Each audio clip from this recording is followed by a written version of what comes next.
Speaker. Can I know from the Honourable Minister whether he has received requests from the trade unions with regard to the workers of the sugar industry, namely represented by Mr. Soubron, which has made public statements that he has made requests to government, whether he has met the workers and their representatives recently, especially with regard to the request for a new VRS, whether he has discussed the workers and he can let us know where matters stand. Madam Speaker, with regard to the workers, we've had a meeting with them some time back, including Mr. Soubron, and together with the Minister of Labour, because one of their plight was to have a common national negotiating forum to discuss with regard to salary revision. Previously, there used to be the MSPA, and discussions with regard to salary negotiations were being held at that level.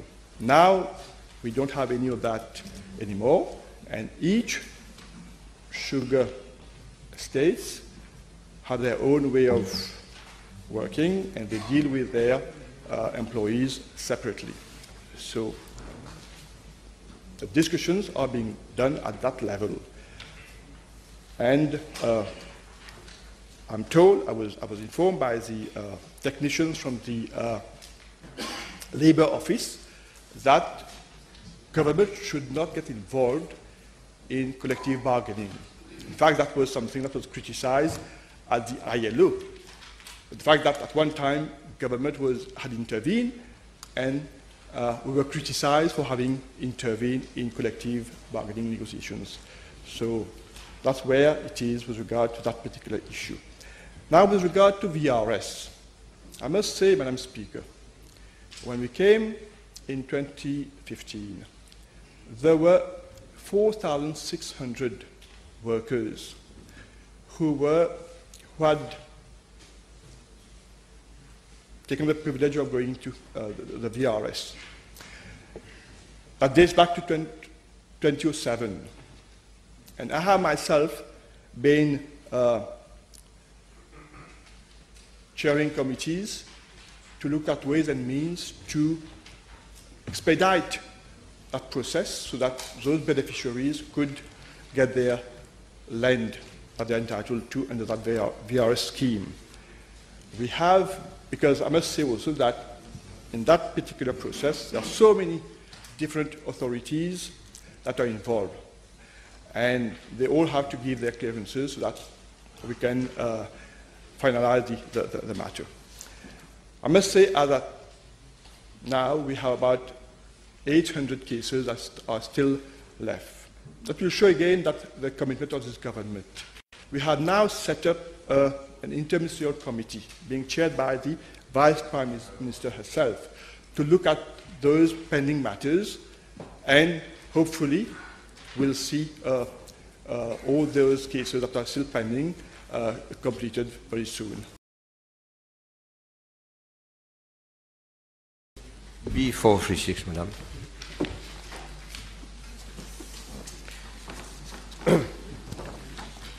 Madam Speaker, I am tabling the composition of the Board of Directors as requested by the Honourable Member.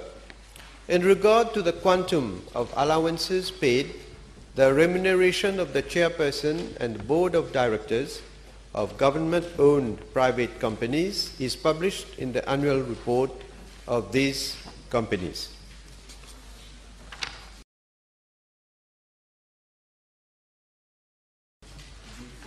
Madam.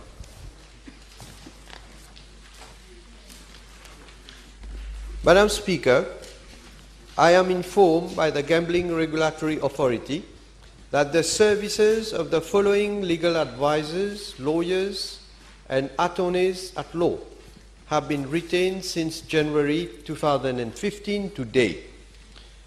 Maître Ojayeb, Legal Counsel, Maître Jean-Louis, Legal Counsel, Royds Chambers from the United Kingdom in 2 cases of appeals at the Judicial Committee of the Privy Council, and Met Yirigadu Legal Counsel. Madam Speaker, the House may wish to note that the services of Met Antoine Domingue, Senior Counsel, and Met Bhagwan Singh, Solicitor, were retained prior to 2015 for one particular case and for which payment was effected after 2015. The fees paid are as follows. For Maître Ojayeb, amount claimed and paid 500,000 rupees. Maître Jean-Louis, 455,000 rupees. Royds Chambers from the United Kingdom with respect to the 2 cases of appeals at the Judicial Committee of the Privy Council, 3,336,727 rupees. Maître Antoine Domingue and Maître Bhagwan Singh for services provided in 2011, 264,500 rupees, and Maître Yirigadu, 207,000 rupees.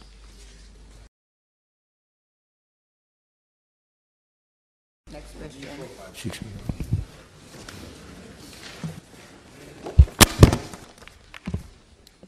Madam Speaker, with regard to Part A of the question, the vacancy as Minister Councillor Deputy High Commissioner, which occurred upon the appointment of Mrs. NP being quashed by the Public Bodies Appeal Tribunal, was reported to the Public Service Commission on the 28th of March 2019. The Secretary of the Commission, in a letter dated the 27th of May 2019, informed the Ministry that the Commission, having considered the suitability of the qualified candidates at the last competition, has decided, in exercise of the power vested in it by Section 89 of the Constitution, that Mrs. G.M., First Secretary, be appointed as Minister Councillor, Deputy High Commissioner, in a temporary capacity for a period of 6 months in the first instance, as from the date of assumption of duty. On the 30th of May 2019, a letter of offer of appointment as Minister Councillor, Deputy High Commissioner in a temporary capacity has been made to Mrs. G.M., who has accepted the same and assumed duty with effect to the 31st of May 2019.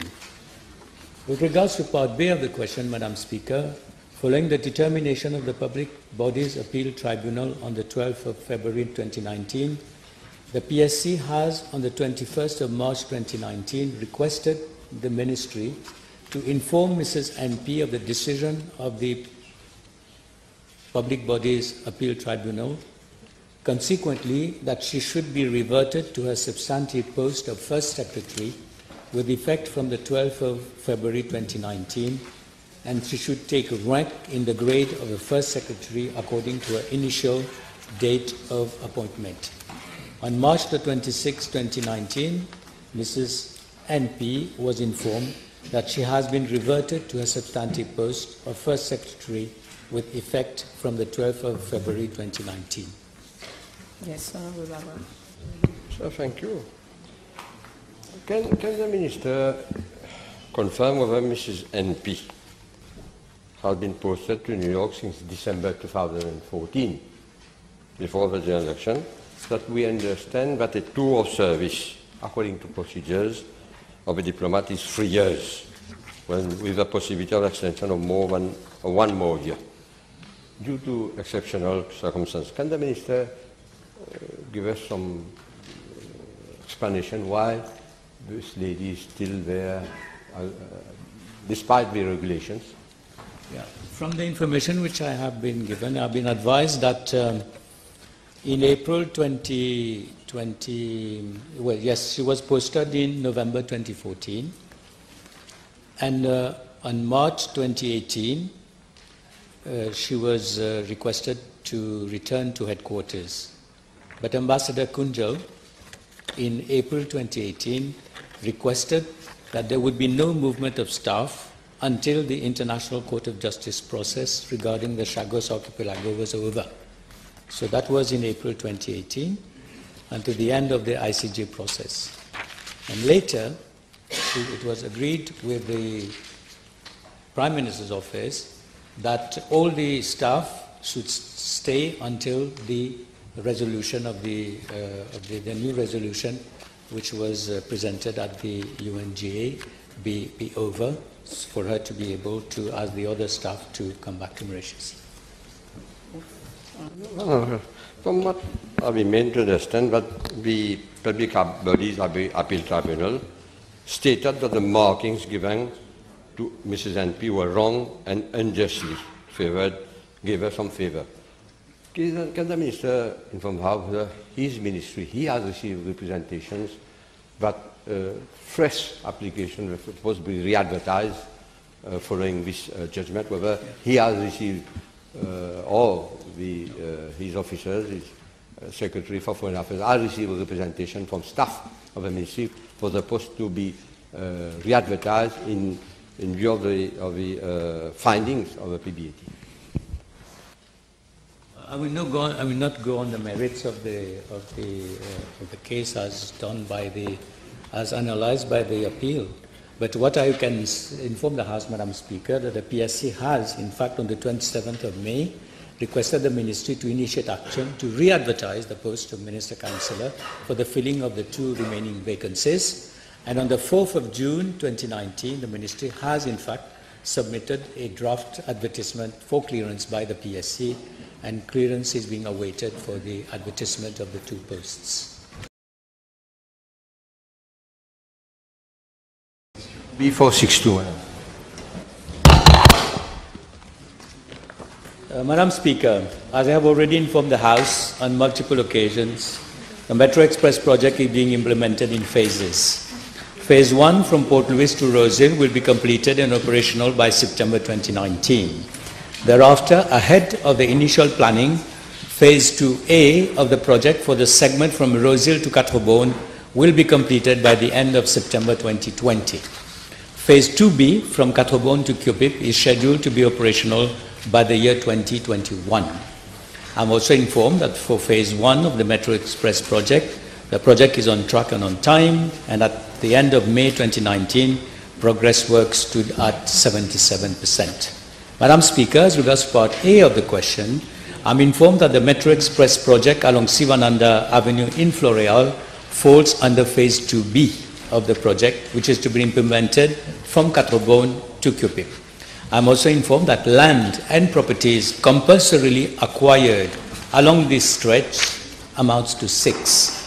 As regards to Part B of the question, I'm informed that 5 residential buildings will have to be acquired together with the land for the provision of access.